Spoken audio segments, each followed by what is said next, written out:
Bonjour, bonsoir à tous et à toutes et bienvenue dans C'est une bonne situation ça, le podcast fait par et pour des étudiants.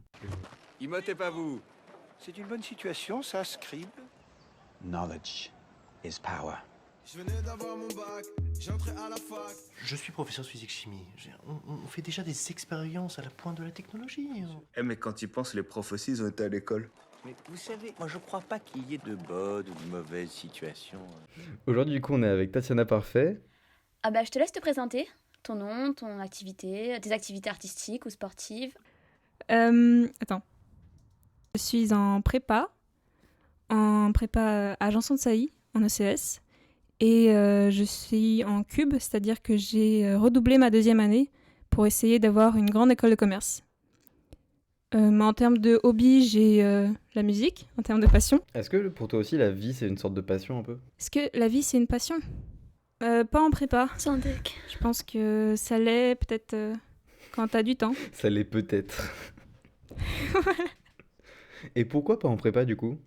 Pas en prépa parce qu'en prépa on a vraiment pas du temps normalement pour soi, ou très peu. En fait, ça dépend de tes ambitions. Si tu vises une très grande école de commerce, genre les parisiennes, t'es censé travailler au moins 12 heures par jour.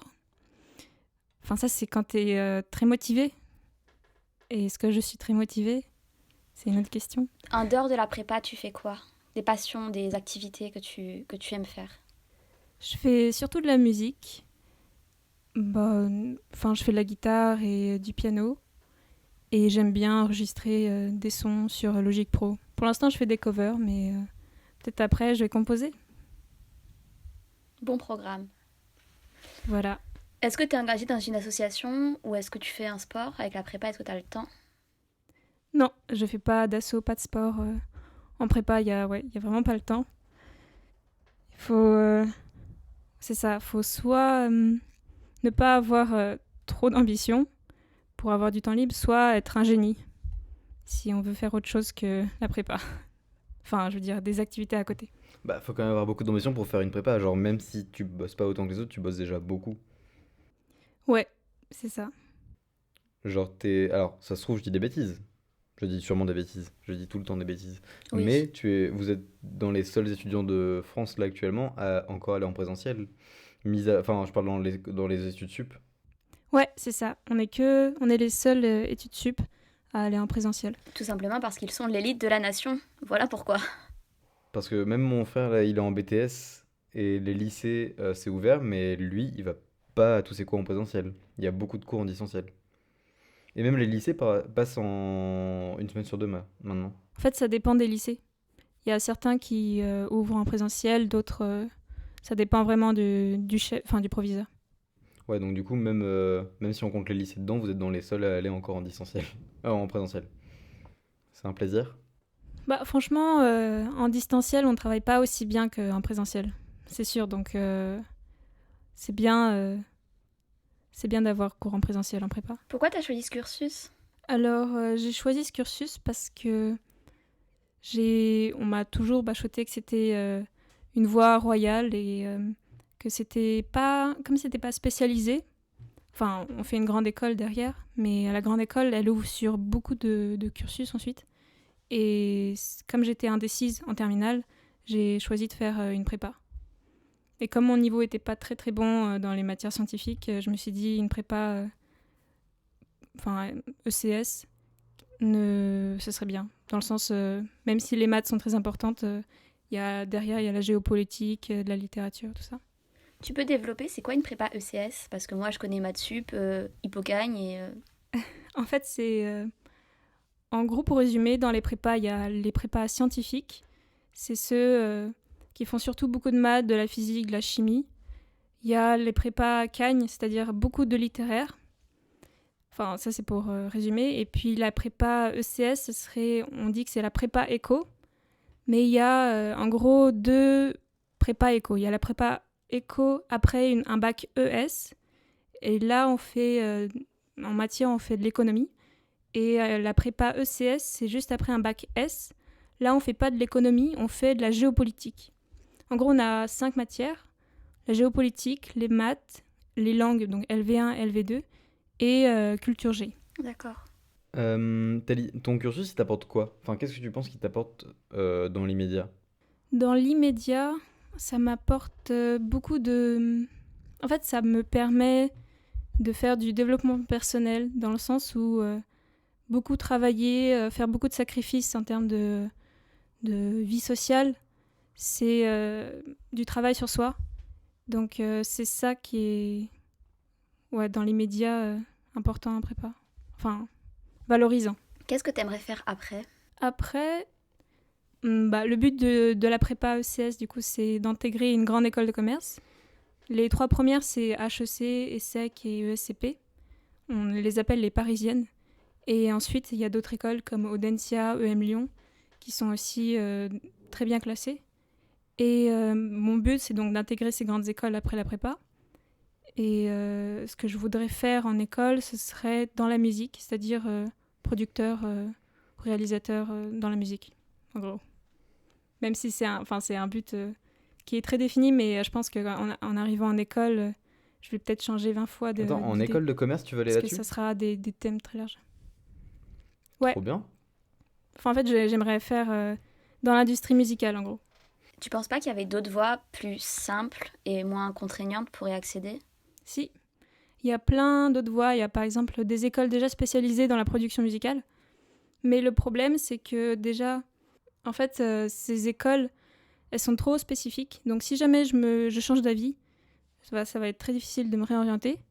Et c'est surtout l'école de commerce qui est bien, c'est premièrement, il y a les réseaux, il y a les cours qui sont magistraux, genre il y a le marketing, il y a plein de cours qui sont super intéressants en termes de production pour soi. Enfin, en fait, je peux avoir une large gamme de compétences grâce à l'école de commerce, beaucoup plus large que si c'était une école spécialisée. Et ouais, donc c'est beaucoup plus intéressant de faire une prépa pour intégrer une école de commerce. Ça t'ouvre plus de portes ce que tu veux faire comme cursus pour après te spécialiser dans quelque chose qui t'intéresse. Ouais, c'est ça. C'est pas spécialisé, c'est ça qui est très intéressant. Puis c'est aussi le côté avoir fait une prépa, c'est très valorisé par les entreprises.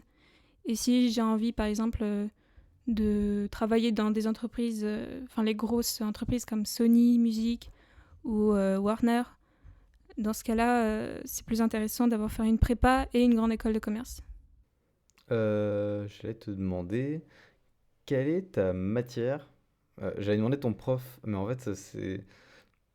Non, en vrai, quelle est ta matière ou ton prof préféré? Et pourquoi? Je dirais, en fait, en prépa, toutes les matières sont vraiment passionnantes parce qu'on a des profs vraiment qui sont passionnés et c'est super. En fait, c'est pas toujours le cas. Surtout, par exemple, au lycée, on n'a jamais vu tout le temps des profs passionnés, genre des profs de français qui étaient au bout de leur vie ou ce genre de choses. Donc ça, en prépa, on a vraiment pas ce problème puisque les profs ont choisi de faire prof en prépa, on va dire. Et en plus, ils sont très très bien payés. Donc ils sont tous vraiment passionnants. Mais si je devais choisir une matière, ce serait peut-être la géopolitique, parce que ça me permet vraiment de comprendre mieux ce qui se passe dans le monde. Et ouais, géopolitique, c'est vraiment, je pense, c'était la révélation en prépa. Ok, d'accord. Et c'est drôle que ce soit ce que tu adores et que tu veuilles pas en faire plus tard ton métier. T'es quand même centré sur la musique. Ouais, mais je pense que ce qui est bien dans la géopo, c'est le côté, t'as beaucoup de culture générale, et du coup, c'est plus pour soi, on va dire. Ouais, bah je suis complètement d'accord. Après, il y a beaucoup de choses qui me passionnent, donc Bah, c'est le problème des grandes études. voilà. Je pense que la musique, ça me passionne un peu plus. Ça se voit à ton décor. Que les gens donc ne verront pas. C'est très pertinent Yes. comme remarque. C'est pas grave. S'ils vont voir son compte Instagram, ils pourront le voir. C'est vrai. Comment vois-tu le fait d'être étudiant en France aujourd'hui en 2020? Et qu'est-ce que tu penses de ton école, de ta prépa? Ça va clasher sévère. Non, en vrai, alors, je dirais d'abord, je vais essayer de répondre à la question, qu'est-ce que j'en pense de mon école? Donc moi, je suis à Janson-de-Sailly.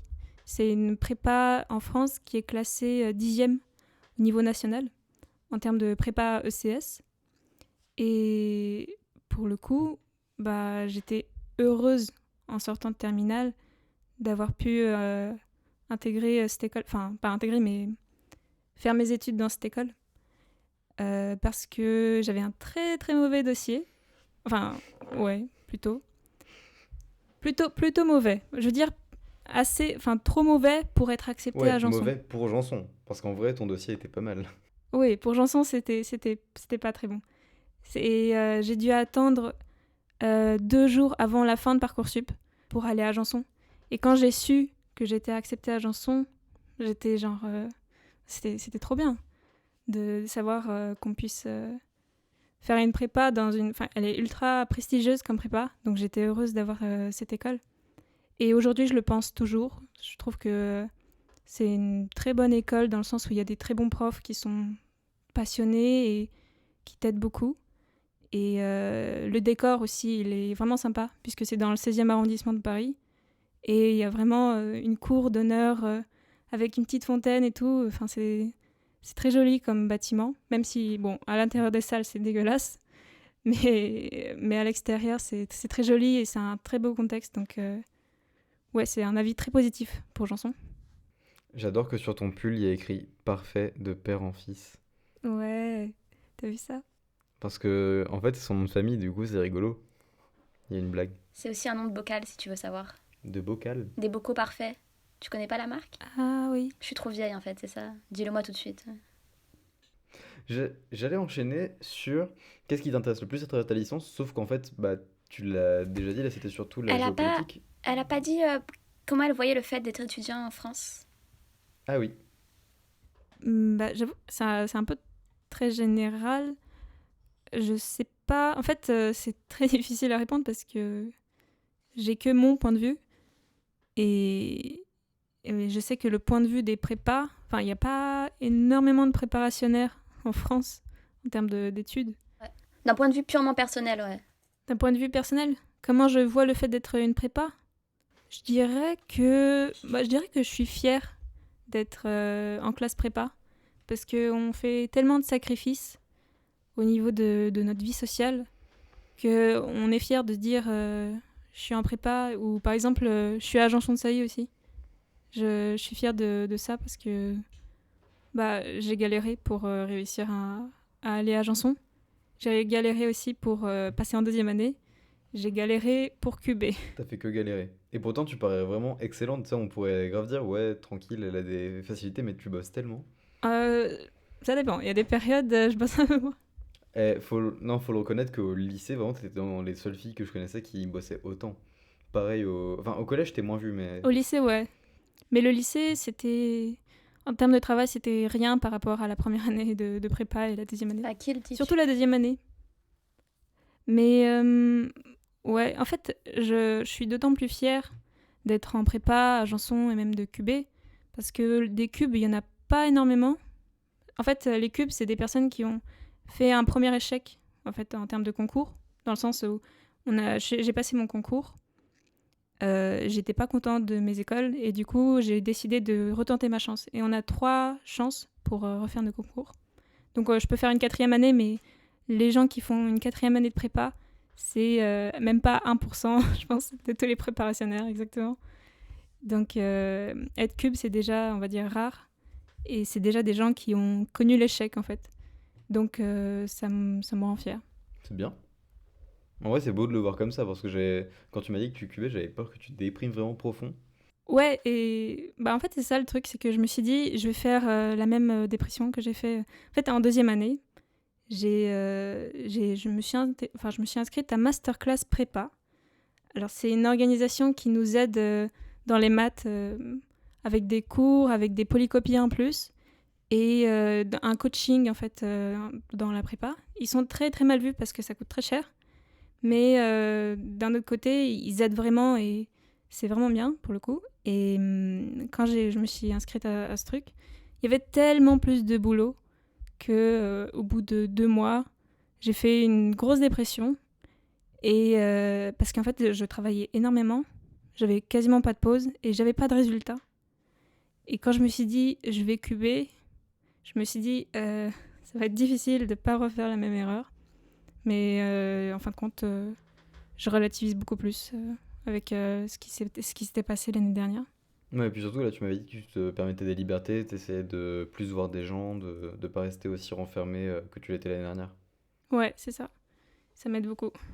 Donc, Non, du coup, on s'était vu au rattrapage avant le couvre-feu. ouais.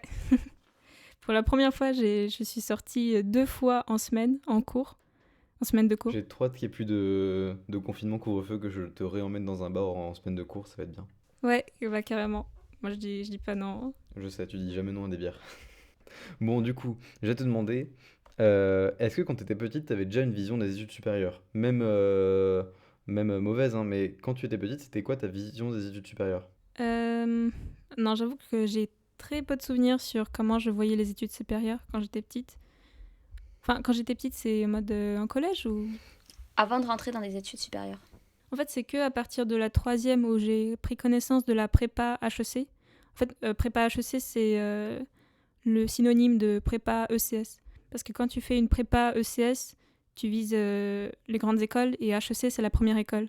Donc, on dit prépa HEC. Pour que les gens comprennent que c'est pour intégrer les grandes écoles de commerce. Donc c'est qu'en 3e que j'ai entendu qu'il y avait des prépas HEC parce que j'avais une pote qui voulait faire une prépa HEC. Donc à ce moment-là, comme je savais pas quoi faire de ma vie, je me suis dit je vais faire prépa HEC. C'est une idée qui a émergé en 3e, qui est restée jusqu'en terminale, qui s'est réalisée. Donc j'étais plutôt constante dans mes objectifs. Mais avant la 3e, en fait je pensais pas aux études supérieures. Je pense que j'étais là en mode Osef, j'ai le temps. Et c'est qu'en 3e où je me suis dit ok, on va faire prépa HEC. En terminale, je me suis dit bon, bah, c'est très bien en fait une prépa HEC. Et voilà. Je vais peut-être poser une question qui fâche, mais si t'as pas ce que tu veux, tu fais quoi? C'est pas une question qui fâche parce que je me suis déjà posé la question avant de cuber. Je pense que j'ai deux... Si, on va dire que si cette année ça se passe bien, mais qu'au final, mon concours, je le foire ou j'ai pas l'école que je veux, je dirais 2 possibilités. Soit je refais une 4e année de prépa, si je suis vraiment déter, si Masterclass, ils me suivent encore, donc si Masterclass me conseille de faire une 4e année de prépa, pourquoi pas. Même si, enfin, faut voir l'état de ma mentalité et tout, de ma motivation. Soit deuxième possibilité, ce serait de faire une AST à Dauphine. Parce que en fait, Janson, ce qui est valorisant d'autant plus, c'est qu'ils ont des équivalences. En fait, quand on est en prépa, on a des équivalences de licence avec d'autres universités. Et Janson fait partie des seuls prépas, avec Henri IV, Louis le Grand et Saint-Louis, je crois, à avoir une équivalence avec Dauphine. Il y a beaucoup de personnes qui sont en terminale et qui veulent aller à Dauphine parce que c'est une université qui est déjà sélective et qui est très bien cotée pour ses masters, surtout il faut vérifier, je crois que c'était en finance ou en management. Mais bref, ils ont eu des très très bons masters qui sont bien reconnus, même au niveau européen, même international, je crois. Et il y a beaucoup de terminales qui envoient leur dossier à Dauphine pour essayer d'être pris et qui sont parfois refusés. Mais en fait, ces personnes de terminale, si elles veulent aller en prépa, si elles veulent faire Dauphine, elles peuvent aussi demander une prépa ECS à Janson, à Saint-Louis, à Henri IV ou à Louis le Grand. Bon, c'est des prépas qui sont aussi très sélectives. Mais si jamais ils sont acceptés dans ces prépas, alors ils pourront switcher et aller à Dauphine. Et ça, il y a beaucoup de personnes qui s'en rendu compte seulement en arrivant à Janson, qu'en fait on pouvait aller à Dauphine. C'était assez marrant parce qu'il y a des gens qui étaient refusés à Dauphine, acceptés à Janson. Et comme ils étaient acceptés à Janson, ils ont pu aller à Dauphine. Et tu continuerais sur une licence, un master en quoi du coup? Une licence éco. En fait, je ferai pas, je pense que Dauphine, ça m'intéresse pas forcément. Mais si jamais j'ai pas ce que je veux, du coup, à la fin de l'année, j'aimerais faire AST en Dauphine. AST, c'est admission sur titre.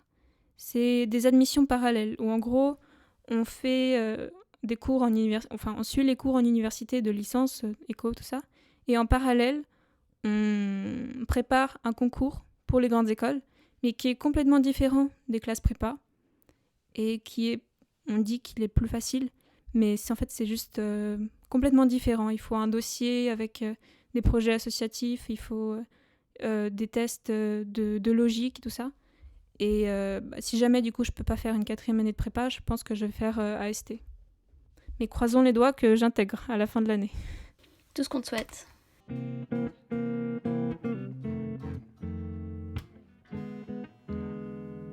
C'est excellent. Du coup, les questions perso. Est-ce que t'aimes le conflit ou est-ce que tu préfères l'éviter? Je pense que je suis plutôt une médiatrice. Si jamais j'arrive à trouver un terrain d'entente, je fais tout pour le faire. Médiateur, la guitare? Yes. Tu l'as pas fait, je suis étonnée. Alors c'est Mais c'est médiateur en médiateur. fait. Oui. Ouais, mais On a Donc, compris tes jeux de mots sont à ce niveau-là, donc Yes. je me permets. pas ouf. Si, ouais. Ouais. Très bien. Est-ce qu'il y aurait un truc que tu pensais quand tu étais petite et qui s'est révélé faux? Je croyais dur comme fer que la petite souris, elle existait. Elle prenait mes petites dents et pour moi, c'était vrai. Mais comme tout le monde. Bah, oui, tout le monde, non? J'ai une amie qui a écrit un courrier recommandé à la petite souris parce qu'elle lui avait pas livré l'argent à temps. La petite souris, est-ce que la petite souris est un organisme public? Ça faudrait demander à l'État. On veut les réponses, Macron. Rends l'argent. Donc du coup, la petite souris. Ouais, la petite souris, j'y croyais. J'y croyais vraiment bien. Et j'étais vraiment déçue de savoir que c'était... Bah attends. T'y croyais, c'est-à-dire qu'elle n'existe pas? Si, t'inquiète pas. Enfin, ouais, non. Ouais, parce que moi j'en ai perdu une. J'en ai perdu une hier et je pensais que. Non mais ouais, on passe à autre chose. Ok. Ouais. Ouais. Bah c'est comme genre le Père Noël, tout ça, toutes ces créatures trop géniales, elles existent toutes, on est Ouais, d'accord? même les licornes. Oh, hier, il y a eu il y a eu une pub à la télé où vraiment c'était vous avez oublié d'acheter vos cadeaux de Noël? Et j'étais en mode on les achète les cadeaux de Noël? Non mais tu sais, j'étais vraiment en mode on les achète les cadeaux de Noël? Pardon? Il est 20h, vous passez vraiment une pub comme ça devant tous les Mais enfants? grave. J'étais un peu gêné. Moi, je trouve que, en fait, je sais pas si t'as des petits frères et sœurs, Tatiana, mais moi, le truc qui me faisait kiffer quand j'étais petite, c'était l'élastique mental que mes parents faisaient pour nous faire comprendre à mon grand frère et moi qu'on allait acheter des cadeaux, mais pas à mon petit frère. Tu vois, la gymnastique mentale de nous faire passer un message sans que lui sache, parce qu'ils ont préservé le secret. Je sais pas si tu penses que tes parents, ils ont pas fait ça ou pas, Raphaël, avec tes petits frères ou pas. Si, oui, faire en sorte que lui, il y croit toujours sans Ouais, que... mais Oui. quand toi tu sais qu'il n'existe pas, c'est hilarant de les voir. Enfin, peut-être que j'étais une sadique, c'est possible, mais Ah, moi, je trouve pas ça hilarant, moi, ça me gênait. ah non, moi je savais trop. Après, avec mon grand frère, on faisait semblant d'être mort et pour faire croire à mon petit frère, et c'était très drôle. Bah c'est Et il très pleurait. sympa ça. Super. J'avoue que... Et toi, Tatiana, qui est juste la dernière de ta famille, comment tu l'as vécu, le Père Noël? Eh ben justement, moi, je pense que j'ai cultivé ma naïveté avec ça. Comme j'étais la plus petite, bah, on m'a toujours considérée comme la plus petite. Même aujourd'hui, il y a genre... des fois, il y a mes parents ou mes frères et sœurs, surtout mon plus grand frère, ils me considèrent vraiment comme une gamine de 12 ans. Ils me parlent de la même façon. Et du coup, je suis obligée de leur dire, mais j'ai 20 ans, s'il vous plaît. Un peu plus de respect. Ils te font Tania, petite tête de linotte. Mais c'est limite ça. Hein. Est-ce qu'il y a un truc qui t'insupporte? Il y a un truc qui m'insupporte. Genre, imagine, là, t'es un youtubeur et tu dois faire les trucs que je déteste. Qu'est-ce que tu mettrais en premier? Moi, je mettrais les AirPods. Moi, j'ai une anecdote sur le AirPods qui est un peu triste. Vas-y, on veut t'écouter. Je me suis rendu compte que les AirPods, c'était la pire chose que j'ai achetée dans ma vie. Parce que, pour une raison très simple, c'est qu'en première année de prépa, je les portais tout le temps. Mais fais pas encore trop tôt. Parce que là, je suis en train de dire que justement, je les portais tout le temps. Et ça a défoncé mes oreilles. À tel point que, arrivé en deuxième année de prépa, j'ai eu des acouphènes. En fait, les acouphènes, c'est c'est un sifflement, un bourdonnement aigu que tu entends, qui peut être permanent. Et moi, mes acouphènes, ils sont permanents. Je les entends tout le temps. Je les entends même Il y a Angèle qui a fait une chanson sur ça, sur les acouphènes. Et elle disait à quel point Pas son frère qui en a fait une plutôt? son frère aussi, Non, c'est Angèle. les deux. Les deux ont des acouphènes. Ah, je savais pas qu'elle aussi. Le titre de Angèle, c'est J'entends. Mais quand j'ai entendu pour la première fois cette musique, j'ai tellement pleuré parce que c'était vraiment ce que je ressentais. Et j'ai eu du mal à accepter ces acouphènes. Parce que entendre un sifflement, un bourdonnement aigu tout le temps, c'est très très dérangeant, surtout quand on travaille tout le temps à la bibliothèque, c'est toujours très silencieux. Et du coup, j'ai fait une dépression à cause de ça, en partie. Et en fait, quand j'ai vu un docteur pour les oreilles, il m'a dit tes écouteurs, c'est ce qui t'a détruit tes tympans. Et c'est pour ça que tu as eu tes acouphènes. Et donc, j'ai acheté un casque, réduction de bruit, donc comme ça m'évitait de trop mettre le son trop fort. Et Tu sais que t'aurais dû en parler à Anthony? Mon jumeau là, il a fait l'inverse. Il avait un casque genre Sony à réduction de bruit et il est passé au AirPod Pro là. ouais, mais c'est vrai que les écouteurs, c'est vraiment le pire. Ça détruit tes oreilles, tu t'en rends pas compte. Moi, ça me l'a fait et maintenant j'ai des acouphènes à cause de ça. Bon, je pense que dans tous les cas, je relativise parce que je me dis, comme je veux travailler dans la musique, j'allais avoir des acouphènes. Presque tous les musiciens ont des acouphènes, souvent, parce qu'ils travaillent énormément avec la musique et le fait d'exposer tes oreilles à trop de musique ou trop forte, ça peut provoquer des acouphènes. Bon, j'ai eu du mal à l'accepter au début et puis après, je me suis dit, en fait, on s'en bat un peu les couilles et j'ai accepté. Donc voilà. On va peut-être cutter le on s'en bat les couilles, mais en gros, le mot qui m'a aidé énormément dans les acouphènes, c'est juste j'accepte. Parce que tu peux rien faire d'autre. Donc, il y a que ça, en fait, pour arriver à surmonter. Mais c'est pareil pour plein de trucs dans la vie. Il y a tellement de choses où tu es obligé juste d'accepter pour pouvoir avancer et passer à autre chose. C'est très très beau ce que tu dis. T'inquiète, donc du coup, est-ce que c'est les AirPods qui t'insupportent ou... Non, les AirPods, ça m'insupporte pas. C'est juste une grosse erreur dans ma vie. Mais bon, tant pis. Hein. Et non, ce qui m'insupporte, je dirais, c'est mes cheveux. Mes cheveux qui tombent et qui se retrouvent sur mes vêtements, par terre. Et il y en a partout. Et je me demande vraiment pourquoi. Tu es un chat. Comment je fais pour ne pas être chauve? C'est terrible. J'ai des cheveux vraiment partout. Mais t'es presque Gollum là quand même, ça va? Bah oui, mais c'est ça. Hein. Mais c'est terrible, hein. Vraiment, dans mon appart, je marche, Et il y a un ami comme Raphaël. je regarde mes chaussettes et il y a plein de cheveux dessus. C'est terrible. C'est horrible, vraiment. Ça m'insupporte beaucoup, voilà. Est-ce qu'il tombe depuis toujours ou il tombe depuis la prépa? Ouais, c'était une bonne question parce que c'est la prépa. En prépa, ce qui est cool, c'est que T'inquiète, on connaît. t'as plein de points positifs en prépa. Tu perds tes cheveux, tu prends du poids, ta vision baisse parce que tu travailles tard et tu allumes bien la lumière jusqu'à très tard et tu as très mal au dos parce que tu es tout le temps assis et c'est très peu confortable. Voilà, donc on détériore beaucoup sa santé en prépa. Mais bon, c'est comme ça, c'est des sacrifices à faire aussi.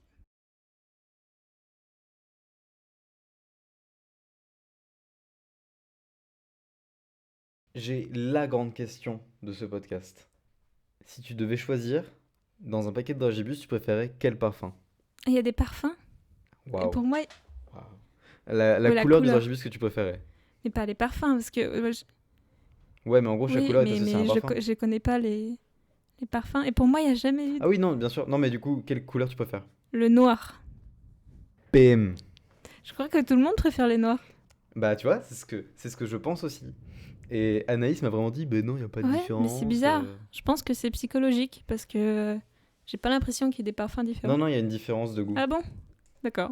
Si, ouais, à Dragibus, ils avaient fait une annonce, enfin, sur leur site, en gros, il y avait écrit, chaque couleur a un goût différent, mais on dira pas lesquels. Faudrait faire faudrait faire des dégustations à l'aveugle. Ouais, je pense. Ah, mais t'inquiète pas que moi, je suis sûr qu'il y a une différence. J'en suis persuadé. Un jour, je te ferai faire une dégustation à l'aveugle. Paris tenu. Oh non, non, non, non, non, il y a un moustique. Il y a un moustique. Attendez, il y a un moustique. Ah, vas-y. On en parle de ces moustiques mutants en novembre. De quoi? On en parle de ces moustiques qui sont mutants. Il y a des moustiques en novembre. Ouais, ah non, Il mais n'y a c'est plus de terrible. saison de toute Attends. façon. Ah Non, mais ça, si c'est pas le signe de la fin du monde, je sais pas ce qu'il vous faut. Non, mais il n'y a plus de saison. Moi, tous les soirs, je me bats avec le même moustique, j'ai pas réussi à le tuer encore. Non. Dites-moi qu'il est mort. Oh, oui, je l'ai eu. Pardon. C'est bon. Désolée. Voilà. Oh Excellent. mon dieu, mais je suis contente de l'avoir tué. Super. Je suis contente de l'avoir tué. Si t'avais un chef cuisinier là tout de suite devant toi, tu lui demanderais quoi? Un tiramisu. J'aime beaucoup les tiramisu. C'est quoi ton expérience scientifique préférée? Si t'en as une. Si, il y avait une vidéo sur YouTube créée, vous savez, une sorte de serpent. Ah, non, pas un serpent, mais Ouais, tu mélanges de liquide et ils font une sorte d'explosion chelou dégueulasse. ouais, c'est ça. Enfin, pas explosion, mais... Ça fait une sorte de crotte comme ça, là. Charbonneuse. On mettra le lien parce que c'est très visuel. Ouais, c'est très très visuel. Est-ce que t'aimes bien Paris? Franchement, oui. En gros, oui. Surtout le 16e arrondissement. C'est un très joli quartier, même si c'est plus... c'est très cliché, hein, mais c'est un peu vrai. C'est dortoir pour les riches. Clairement, c'est ça. C'est un peu... tu rencontres que des vieux riches qui habitent là-bas, en fait. Enfin, pas que des vieux riches. C'est plutôt l'arrondissement des ambassades. T'as toutes les ambassades là-dedans. Et l'arrondissement des crottes de chiens. Il y a vraiment plein de crottes de chiens partout. C'est terrible. C'est dans tout Paris, ça. Non, en vrai, je pense qu'il y a aussi beaucoup de dictateurs de genre République de Congo, tout ça, qui ont des ambassades dans le 16e arrondissement. C'est très connu, on va dire. Et du coup, tu disais que tu rencontres beaucoup de vieux là-bas. Parce que je suis juste en face de Janson. Tu vois, des fois, il y a des vieux. Non, en vrai, non, en fait, on rencontre pas de vieux, même pas. C'est faux. On rencontre des nounous asiatiques. Genre, tu vois vraiment une femme, une vieille femme un peu habillée en mode...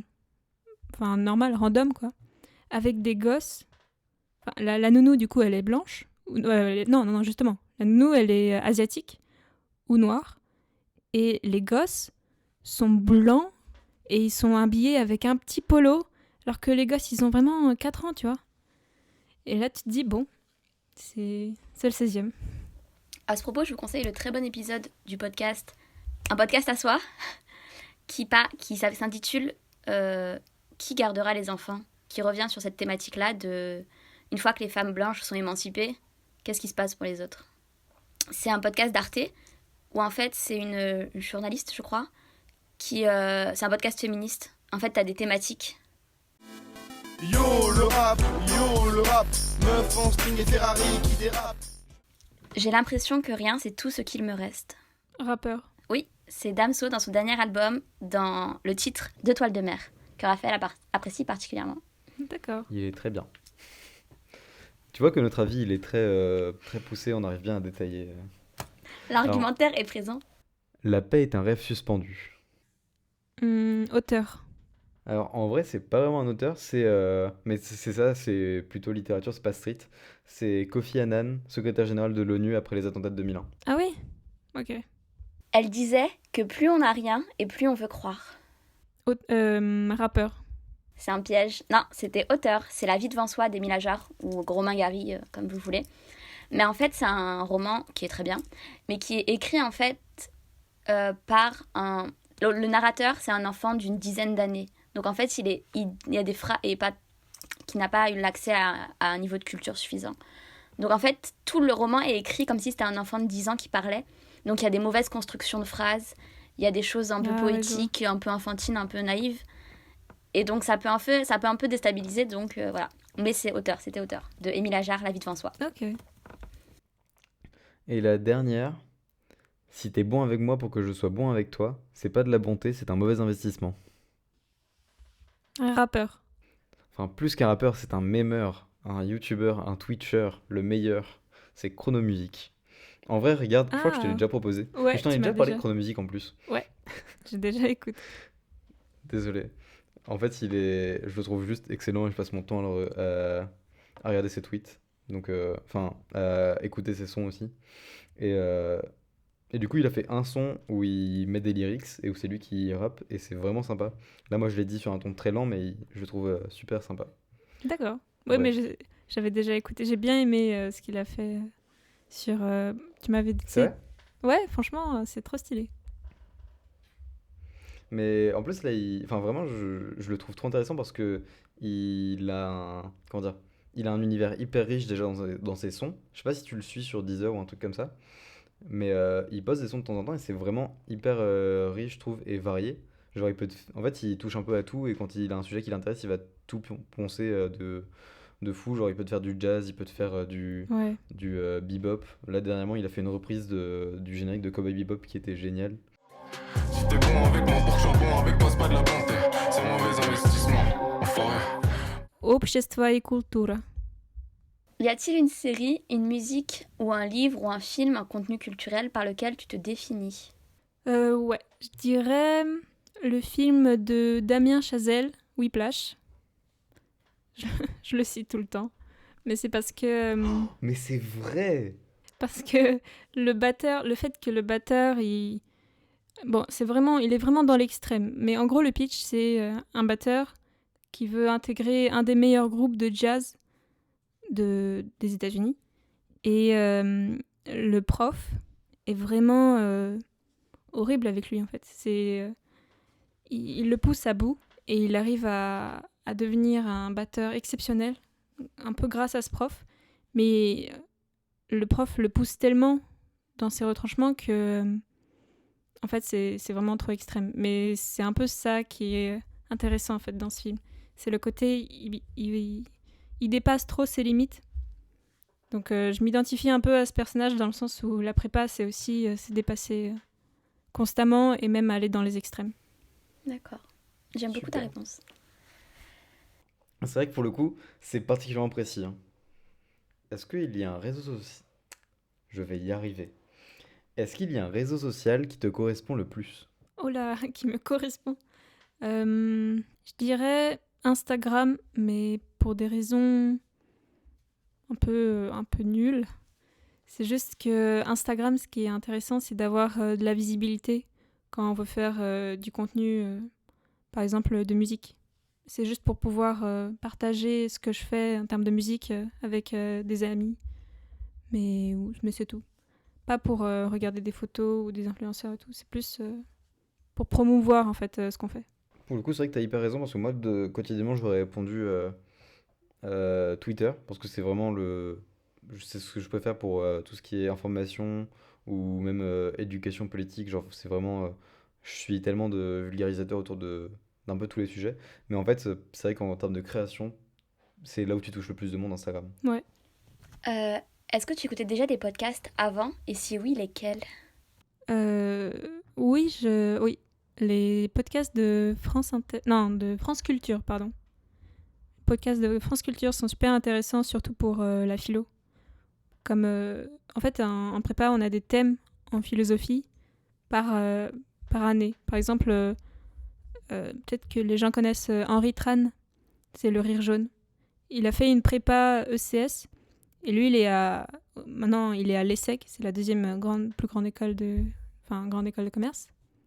Et son thème de l'année en philosophie, c'était la nature.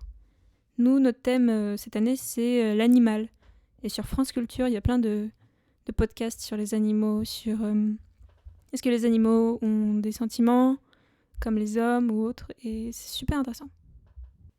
Du coup, tu vas devenir végétarienne? Je pense qu'à la fin de l'année, je vais devenir végétarienne parce que vu tout ce qu'on connaît, vu tout l'intérêt que je porte aux animaux, avec toutes la philosophie et tout, c'est impossible que je sois pas végétarienne à la fin de l'année. Parce que c'est horrible, tout ce dont je me rends compte par rapport à ça, c'est vraiment terrible. Ah, mais quand tu commences à tomber dans l'éducation, sur toutes les questions d'animaux, tout ça, c'est horrible. C'est vraiment, ouais. Ça remet en question toute ton éducation, c'est chaud. Ouais. Bah, c'est comme le Danemark qui a sacrifié 17 millions de visons parce qu'ils ont vu... Ah oui! Parce qu'ils ont ils ont vu qu'il y avait une mutation du coronavirus chez les visons. Et ils ont décidé de tuer tous les élevages. Et quand tu dis ça à certaines personnes, c'est très marrant parce qu'on peut voir différentes réactions. Il y a les personnes qui sont là en mode « Ah merde, le virus il a muté ». Enfin, chaud pour nous parce que du coup, le vaccin, il va falloir en faire un deuxième. Et il y a d'autres personnes, c'est je savais pas qu'il y avait encore des élevages de visons. Et il y en a d'autres, c'est horrible d'avoir sacrifié autant de visons. Surtout que c'est un animal ultra charismatique. Du coup, les gens sont très tristes. C'est pas le terme que j'aurais utilisé, mais d'accord. Non, mais dans le sens, il y a des gens, tu vois, on s'en fiche de produire du cuir. On s'en fiche de... Il y en a beaucoup, ils s'en fichent de tuer des vaches. Pour eux, le cuir, c'est comme ça, tu vois. La vache, elle a toujours été là pour produire des choses pour les hommes. Alors que le vison, comme c'est un tout petit animal qui est trop mignon et tout, le fait de l'utiliser pour de la fourrure qui coûte super cher, tout d'un coup, ça scandalise. Super. Désolée pour l'info, Euh... c'est pas très joli. Eh ben, tu viens de péter l'ambiance. Oh non.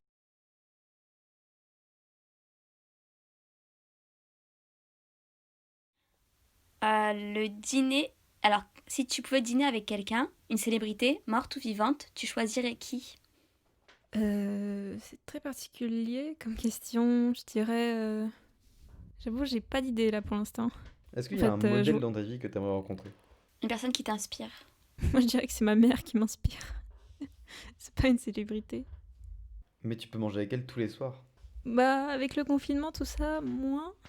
Mais C'est vrai, mais j'ai dit une bêtise. je sais pas si vous acceptez cette réponse. Moi, je dirais vraiment que Bah si. je dirais qu'un modèle, c'est pas une célébrité ou autre parce que Il n'y a pas de mauvaise réponse. les célébrités, on connaît pas leur personnalité. On connaît ce qu'elles ont fait, mais pas vraiment leur personne. Je viens de penser à la phrase ne rencontrez pas vos stars, vos idoles. Tu sais, parce qu'il y a beaucoup de gens qui ça casse leur mythe quand ils rencontrent Ouais, leurs c'est idoles. vrai. C'est bien vrai. Bah du coup, t'as répondu à l'opposé, donc trop cool. Et pourquoi ta mère t'inspire du coup? Euh, Tout simplement parce que quand elle était plus jeune, elle était dans un petit village en URSS et elle a subi la crise à plein fouet, mais elle n'a pas arrêté de travailler très dur pour ses études et grâce à ses études, elle a pu venir en France et avoir une meilleure vie. Et je trouve que c'est vraiment la meilleure réussite qu'on puisse avoir. C'est de réussir de sortir d'un pays en crise pour aller dans un pays... et c'est un magnifique pays, la France, il faut pas l'oublier, on a tellement de droits. Tatiana, qu'est-ce que tu ferais si tu n'avais pas peur? C'est une très très belle question, ça. Je sais. Qu'est-ce que je ferais? Je dirais que j'arrêterais la prépa. J'arrêterais mes études pour faire que de la création musicale. En fait, si je me lance pas dans la création musicale et que je commence pas à essayer d'être une artiste, parce que... Enfin, c'est juste parce que j'ai peur Bah, en fait, t'as de commencé. pas y arriver. J'ai commencé, mais j'ai fait juste un petit cover, j'ai même pas commencé la compo et tout. J'ai rien fait par rapport à ce que j'aimerais vraiment faire. Et ouais, si j'avais pas peur de mon avenir, tout ça, je pense que j'aurais plaqué les études pour faire que de la musique, que ce qui me plaît vraiment. Mais comme j'ai trop peur de me foirer, je préfère faire des études et avoir une vie financière qui soit bien et tout. Ouais, bah normal. En fait, là, on passe à on est sur la fin de l'émission et du coup, on passe à la partie recommandation. Donc, ça peut être un film, une musique, un podcast, une série, une personnalité. L'autre jour, on nous a Un proposé livre, un Emir Dachowski. spectacle, ouais. Ouais. Un truc que t'as découvert il y a pas longtemps et que t'aimerais proposer. Ma chanson. Non. Si, en vrai, fais ta promo, Oui, c'est fais cool. ta pub. Je peux faire. Il y a que- Ok. Bah du coup, c'est Shreds. C'est un cover de la chanson Cradles de Suburban.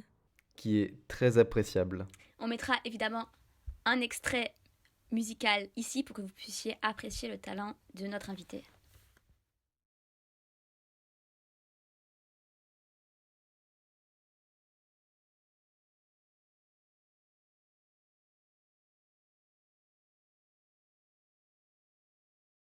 Mais franchement, tu sais que, premier degré, hein, c'est pas parce que je suis ton pote, c'est vraiment, maintenant je l'écoute comme j'écouterais une autre musique. Alors que, tu sais, moi je me disais, c'est une pote, genre je vais l'écouter une fois, voilà, Ouais, pour me pour faire dire, plaisir et mais tout. sans plus, je l'écoute vraiment. Bah, ça me fait trop plaisir. Ouais, franchement, ça fonctionne bien, hein. Bah, merci. Non, vraiment, c'est très cool. Bah vas-y, à toi, Anaïs. Alors, j'étais censée vous recommander. C'est la partie où je vous recommande un podcast, normalement. Ouais. Sauf que, qu'est-ce qui est sorti le 6 novembre? Le dernier album de Medine, Grand Medine. Je suis obligée. Alors, au début, je voulais vous recommander une série. Sauf que, à un moment, il fait une référence à The Handmaid's Tale. Pour les gens, vous ne savez pas encore, mais j'ai une fascination morbide pour cette série. Et il fait une référence à The Handmaid's Tale. Donc, j'étais, à partir de là, même si c'est pas ma chanson préférée de l'album, mais à partir de là, j'étais obligée de vous le recommander. Donc, c'est l'album de Medine, Grand Medine.